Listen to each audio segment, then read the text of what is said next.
Good morning. Welcome to Undisputed. I'm Jenny Taft with Skip Bayless and Shannon Sharp. How are you guys doing this morning? I'm doing good. Yeah, you see what happened? I got tired of you talking. And? Oh, you dress like me. You wore a tie. Yeah, that's You're right. playing for a tie today. Congratulations. I would like to say to Dak Prescott and Jerry Jones, you have 24 hours to do something I never do on this show. Compromise, right? Compromise. I never compromise, but please compromise. Dak said he covered the club Shay, but he won't do something for two something. Really? Yeah, it ain't gonna happen. I don't think you're helping the situation. Here we go. I'm trying. It's not really working. Guys, we are going to get to Dak. We'll get to Jerry. We'll get to the Cowboys. But I want to begin by discussing Cam Newton because the Undefeated published a column called The Humbling of Cam Newton. The column suggests that race played a huge role in Cam Newton signing for just over $1 million and hardly garnering any attention from other teams in the league. It continued saying, quote, "There's no explanation for such a small contract for a once transcendent talent other than a league of mostly white execs viewing Newton as not worth the headache, a reputation Newton has not earned." So, Shannon, how big of a role did racism play in the lack of interest in Cam Newton? There's a lot going on here, Skip. There's a lot to unpack. There's a lot to unpack, and I'll try to do the best job I possibly can. But we know that black quarterbacks are held to a different standard. They say, like Cam Newton. Cam Newton can get into an argument, and it's like, well, that's not quarterback-like. Let's just say, take for the sake of argument. We saw T.O. and Dez Bryant get into an argument with a position coach. And they say, well, that's a me-first attitude. That's not how you win games. We saw Tom Brady get into it with Bill O'Brien. We see him get into it with Josh McDaniels. And that's just passion. One guy does something is passion. The other guy does something is conduct that's not conducive to winning. Skip, when we look at Cam Newton, and I get it, Cam Newton was injured this year, and so maybe that factored into it also. But I saw Peyton Manning miss 19 months, come off neck fusion surgery, and get $56 million guaranteed. Became the highest paid quarterback in the NFL. We see Brett Favre. And by the way, he backed it up. He backed it up. Okay. Okay, you can say that because Peyton was, I think at that time, Skip, he was a 4-time MVP. He had gone to the Super Bowl with Super Bowl MVP. So I want to give you that. But there was only a 10% chance that he was going to play again. Brett Favre threw 22 interceptions that year. Which year? The year he went to Minnesota. Okay. And got $12 million guaranteed. Paul Jameis Winston, Skip, they tell about he terrible. I can't give you one better, Skip. You remember Drew Brees? Almost ripped his shoulder out the socket. Yep. 6 years, $60 million, $10 million signing bonus. Okay. And you see when black guys get released, you see Jameis. Jameis didn't get released. They didn't re-sign him. Cam got released. What's the first thing out of everybody's mouth? He's humble now. Tom Brady, they didn't re-sign Tom Brady. Ain't nobody mentioned about humble. Nobody mentioned Peyton Manning got released. Nobody mentioned he's going to be humble. Oh, he's going to work.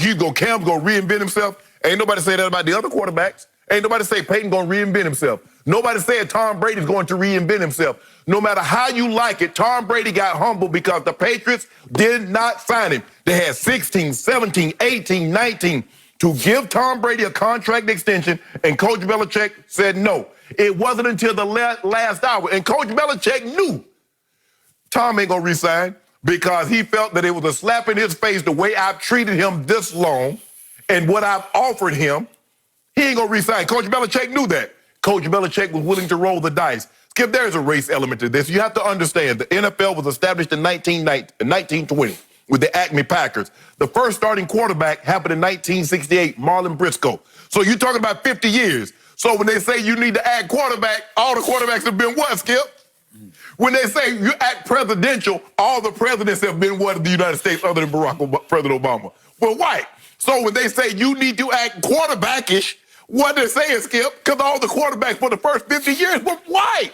So this, Skip, you got to talk with a certain, don't be confrontational. They already think you're confrontational, Skip. Anytime I don't take BS, you're confrontational. No, I don't take BS. So Cam has to present himself in such a way that white quarterbacks don't have to do. They don't have to bow down. They don't have to, don't raise your voice or don't say like this. Say it like that. Present yourself like this. Why can't he dress like Peyton Manning? Why can't he go to the podium like Tom Brady?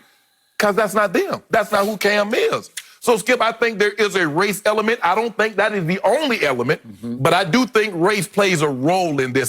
There's no question about that, because you hear the way people talk when they talk about Cam or when they talk about Jameis, and then you hear the way they talk about quarterbacks that's not the color of Jameis and Cam. It's a whole different ball game. So I think race does play a role in this, although I don't think it's the overwhelming, the 90%, but I do think it plays a role.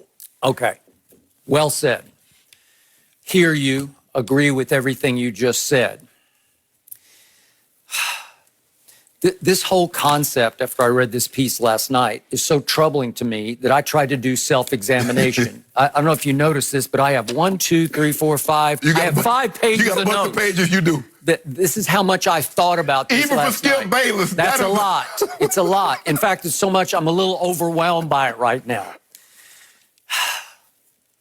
Is racism alive and well, or should I say alive and hell in this country? You better believe it is. Is racism being challenged like never before in this country's history? Yes, it is. Yes. Is that at least a start, a baby step towards some progress? I hope so. Right. Now back to Cam Newton. It is unprecedented what just happened to him. I will give you that.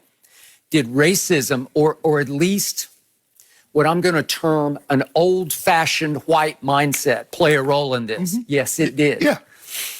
There's still too many older white men in power, in decision-making power in the National Football League, who were raised racist by their parents.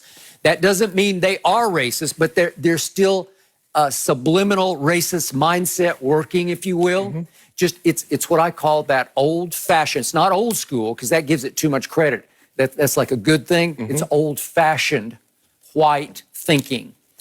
And when white people, I believe, see Cam Newton, there's this little voice in the back of their head that says, no, you can't do that. No, you can't. You got to treat that position with more respect than that. So I'm going to give you that has been operating in some minds. I'm not going to just condemn the whole, I'm not going to broad brush the whole NFL. Nor should you. All right. Now, let me give you my brief history with this. I've told you before, I had the privilege of being sent by the Los Angeles Times in 1976 to spend a whole week with a young man named Doug Williams at Grambling, who I thought was going to be the first overall pick in the draft, quarterback out of Grambling.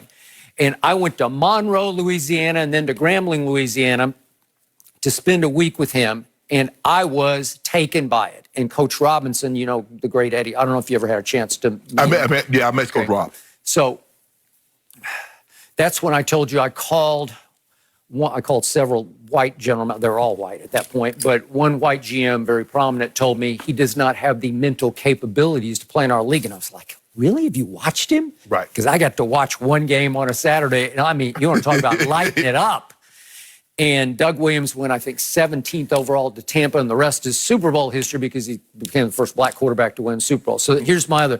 Then also in those days in L.A., James Shaq Harris was the quarterback of the Rams. Now, you know I know Shaq very well. He was fighting racism right and left, even though we live out here on the left coast in a little more enlightened racial environment, a little bit more. Also from Grambling University. Also from Grambling. Thank you very much. When I was at Vanderbilt, we had the privilege of going on Friday nights to watch Tennessee State play at Vanderbilt, because they played in our stadium, and it was Jefferson Street Joe Gillum. And he went on to some Steeler glory in place of Terry Bradshaw for a little while. But I'm telling my history. Vince Evans I covered out here, who was starting quarterback at USC, and had a pretty good pro career. He played a long time. Okay. He was with the Raiders when I got into the league. Thank you. And Warren Moon. Yep. I got to go up and cover, when I was here at the LA Times, a game, Washington State in Seattle. And listen, Warren Moon was something to behold. And he was forced to go to Canada before he came back here and went to the Hall of Fame. Yep. Okay, that's my history. So at least that was a start here. So I decided, just to put Cam in some perspective last night, I went back and I hand counted how many black quarterbacks have started games in the National Football League since those guys started breaking their. You mentioned Marlon Briscoe, who's the Denver Broncos. 68. Yeah, I wrote 69, but whatever. I think one of those years, that was the first time a black quarterback actually started an NFL game in the modern era, because you can go back to Fritz Pollard. The Alliance is named after him. That was 1923. He was a black NFL quarterback before it was really what we know of as the NFL. Okay, so from that point on, I count every black quarterback who started in the modern era, and I got up to 98, which is pretty good, right? I got up to 7 Super Bowl quarterbacks started who are black quarterbacks, taken in the first round. 23 have been taken in the first round, pretty good, and 5 have been taken first overall, including this man, Cam Newton, right? Okay, so that's a pretty good sample size.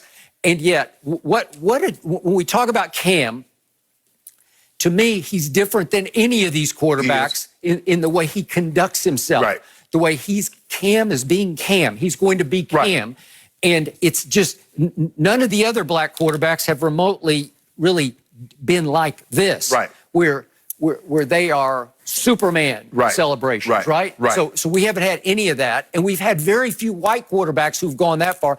Joe Namath was, listen, he was not that popular for a lot of white people, did not like the way he, the long hair and the white cleats and the Broadway Joe and the whole thing. A lot of people, and then Jim McMahon came along for the Chicago Bears. Not a bad quarterback. They call him